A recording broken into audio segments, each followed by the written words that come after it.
जाना सबसे पहले अनुपमा सीरियल देखने के लिए हमारे चैनल को सब्सक्राइब करें। एपिसोड के स्टार्टिंग में हम देखते हैं अनु जब पराग को वहां देखती है तो वो काफ़ी ज़्यादा हैरान हो जाती है। रजनी बोलती है कि अनु तो यहाँ पर अनु बताती है मैं तो प्रसाद लेकर आई थी, लेकिन पराग जी यहाँ पर। अनु पराग को बोलती है कि आप यहाँ। पराग बोलता है कि ये सवाल तो मुझे आपसे करना चाहिए कि आप यहाँ पर क्या कर रही हैं।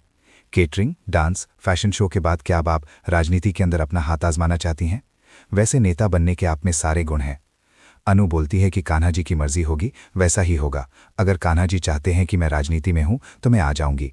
और वैसे मुझे रजनी ने काफ़ी बार बोला है कि मेरे में नेता बनने के लिए बहुत गुण हैं, लेकिन मैं इसे बोलती हूं कि तू देश को संभाल, घर मैं संभालूंगी। अनु बोलती है कि वैसे देखिए ना कान्हा जी का कमाल, मैं यहाँ पर रजनी से मिलने के लिए आई थी, लेकिन मैंने नहीं सोचा था कि मेरी आपसे वहाँ पर मुलाकात होगी, लेकिन देखिए हम दोनों आमने सामने आ ही गए। अनु बोलती है कि ले रजनी प्रसाद ले ले। रजनी बोलती है कि मीटिंग चल रही है, मैं तुझसे बाद में बात करूंगी। अनु बोलती है ठीक है। अनु वहां से जा रही होती है। वो सोच रही होती है कि प्रेम और राही ने कभी भी नहीं बताया कि पराग रजनी को जानता है। शायद हो सकता है कि उन दोनों को भी पता नहीं होगा। पराग जी अपने बिजनेस के काम से यहाँ पर आए होंगे। इनका जर्नलिस्ट वो यहाँ मुंबई में भी तो है। रज्जू सोचती है कि थैंक गॉड अनु यहाँ से चली गई। आगे हम राही को देखते हैं। राही के पास प्रेम का मैसेज आता है। प्रेम बोलता है कि सॉरी यार मैं फंसा हुआ हूँ, तुम कैब कर लेना, घर चली जाना और घर पहुँचते ही मुझे मैसेज करना। तभी हम देखते हैं राही के पास दिवाकर आ जाता है। दिवाकर राही को बोलता है कि चलो मैं तुम्हें ड्रॉप कर देता हूँ। राही बोलती है कि सर मैं कैब लेकर चली जाऊँगी, आप जाइए। तभी राही के पास मोटिव का मैसेज आता है। मोटिव बोलती है कि तुम कहाँ पर हो, आश्रम के अंदर सामान भी भिजवाना है और तुम अभी तक यहाँ नहीं आई। राही इधर उधर देखती है तो दिवाकर बोलता है कि देखो इस टाइम पर यहाँ पर ऑटो नहीं मिलने वाला है, कहीं आने में काफ़ी ज़्यादा टाइम लग जाएगा, आओ मैं तुम्हें ड्रॉप कर देता हूँ। राही कार में जाकर बैठ जाती है। दिवाकर बहुत ही ज़्यादा खुश हो जाता है। वो सोच रहा होता है कि आज राही पहली बार मेरी गाड़ी के अंदर बैठी है, मेरे लिए मेरी ज़िंदगी का सबसे खूबसूरत दिन है।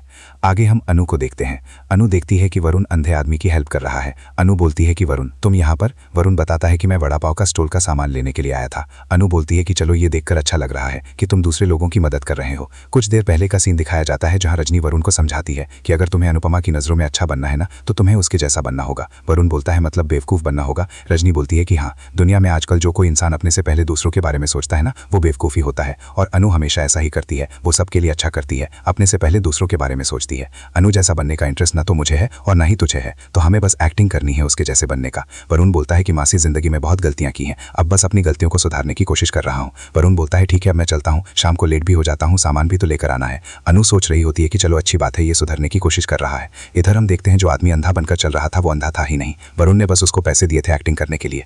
अनु सोचती है कि मैं वरुण के लिए भारती की बात करूं क्या रजनी से, अगर ये रिश्ता हो जाएगा तो कम से कम एक समधन के साथ मेरे रिश्ते अच्छे हो जाएंगे। आगे हम पराग और रजनी को देखते हैं। पराग बोलता है कि मुझे मुफ्त की सलाह देने का कोई शौक नहीं है, लेकिन फिर भी एक सलाह दे रहा हूं। पराग बोलता है कि हो सके तो अनुपमा से दूर रहना। रजनी बोलती है कि मैं अनु को बचपन से जानती हूँ। पराग बोलता है कि तुम बचपन से जानती होगी, लेकिन मैं उसे गहराई से जानता हूँ, ये जहाँ भी जाती है सब कुछ तबाह कर देती है, मेरे परिवार को इसने बहुत दुख दिए हैं।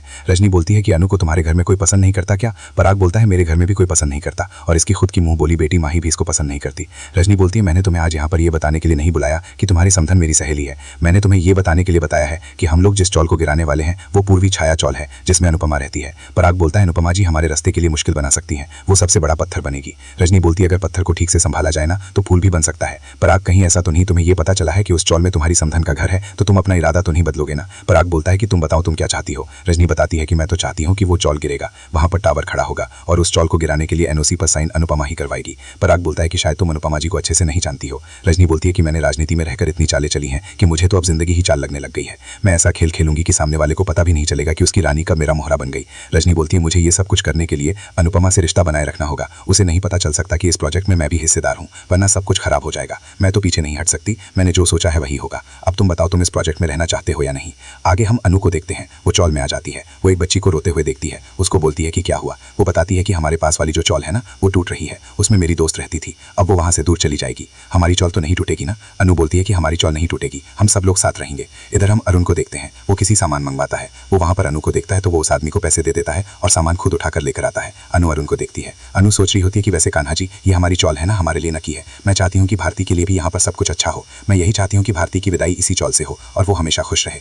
अनु उस बच्ची को बोलती है कि एक काम करते हैं, आज हम आपको हल्दी वाला बर्गर बनाना सिखाते हैं। बच्ची बोलती है लेकिन मैं तो बहुत छोटी हूँ। अनु बोलती है ये तो मैं जानती हूँ, लेकिन फिर भी तुम देखना, मैं तुम्हें बर्गर बनाना सिखा दूंगी। अनु बोलती है मैं ऐसा बर्गर बनाना सिखाऊंगी जिसमें गैस ऑन भी नहीं करना होगा, बस जब तुम्हारी आई घर पे ना होना तुम ऐसा बर्गर बनाकर खा सकती हो। इसके बाद अनु डांस करना स्टार्ट कर देती है। सारे के सारे बच्चे वहां पर आ जाते हैं। अनु डांस भी कर रही होती है, साथ गाना भी गाती है। वरुण देखता है तो वो बोलता है कि इस औरत को सब लोगों का दिल जीतना बहुत अच्छे से आता है। भारती बहनों के पास आ जाती है, अनु की हेल्प कराती है, साथ वो भी डांस करती है। वरुण भी उन लोगों के पास आ जाता है, उनकी हेल्प करवाता है। वरुण देखता है कि भारती गिरने वाली है, तभी वरुण उसको गिरने से बचा लेता है। अनु वरुण और भारती को साथ देखती है तो उसे अच्छा लगता है। आगे हम राही और दिवाकर को देखते हैं। दिवाकर बार बार बस राही को ही देख रहा होता है। राही बोलती है कि सर यहाँ से लेफ्ट लेना था। दिवाकर बोलता है कि हाँ, मैं तुम्हें किडनैप नहीं कर रहा हूँ, वो क्या है ना, जीपीएस पर उस रास्ते पर ट्रैफिक बहुत दिखा रहा था तो मैंने सोचा आगे से चल लेते हैं। वैसे राही, तो मुझे ये बताओ कि तुमने बीच में ही पढ़ाई क्यों छोड़ दी? राही को याद आता है कि उस टाइम पर डिम्पी के साथ क्या हुआ था और कैसे राही वहाँ से घर से चली गई थी। दिवाकर बोलता है क्या हुआ, नहीं बताना तो कोई बात नहीं। राही बोलती है आप तो बचपन से ही ब्रिलियंट स्टूडेंट रहे होंगे। दिवाकर बोलता है हाँ, मुझे बचपन से ही पढ़ने और पढ़ाने का बहुत ज़्यादा शौक था। मैं अपने जूनियर्स को उस टाइम पर भी ट्यूशन देता था। राही, एजुकेशन है ना, सभी लोगों का अधिकार है, लेकिन कुछ लोग होते हैं जो आज भी लड़कियों के एजुकेशन पर उंगली उठाते हैं। मैं तो चाहता हूँ कि हर लड़की को एजुकेशन मिले। राही बोलती है कि वाओ सर, आप तो बहुत अच्छा सोचते हैं। राही बोलती है कि थैंक यू सर, मेरा घर आ गया। राही गाड़ी से निकल कर आ जाती है। राही का ईयरिंग वहीं पर रह जाता है। राही वहाँ से चली जाती है। दिवाकर वो ईयरिंग लेता है और उस पर किस करता है। इधर हम गौतम को देखते हैं। गौतम ये सब देख लेता है। वो सोच रहा होता है कि ये तो बहुत ज़्यादा इंटरेस्टिंग है। आगे हम अनु को देखते हैं। अनु सभी बच्चों को बर्गर दे देती है। अनु सब बच्चों को बोल रही होती है कि देखो, कल को कोई हॉस्टल चला जाएगा, कल को कोई बाहर जाकर नौकरी करेगा, तो सब लोगों को खाना बनाना तो आना ही चाहिए। इधर बच्चे बोल रहे होते हैं कि अनुमा ये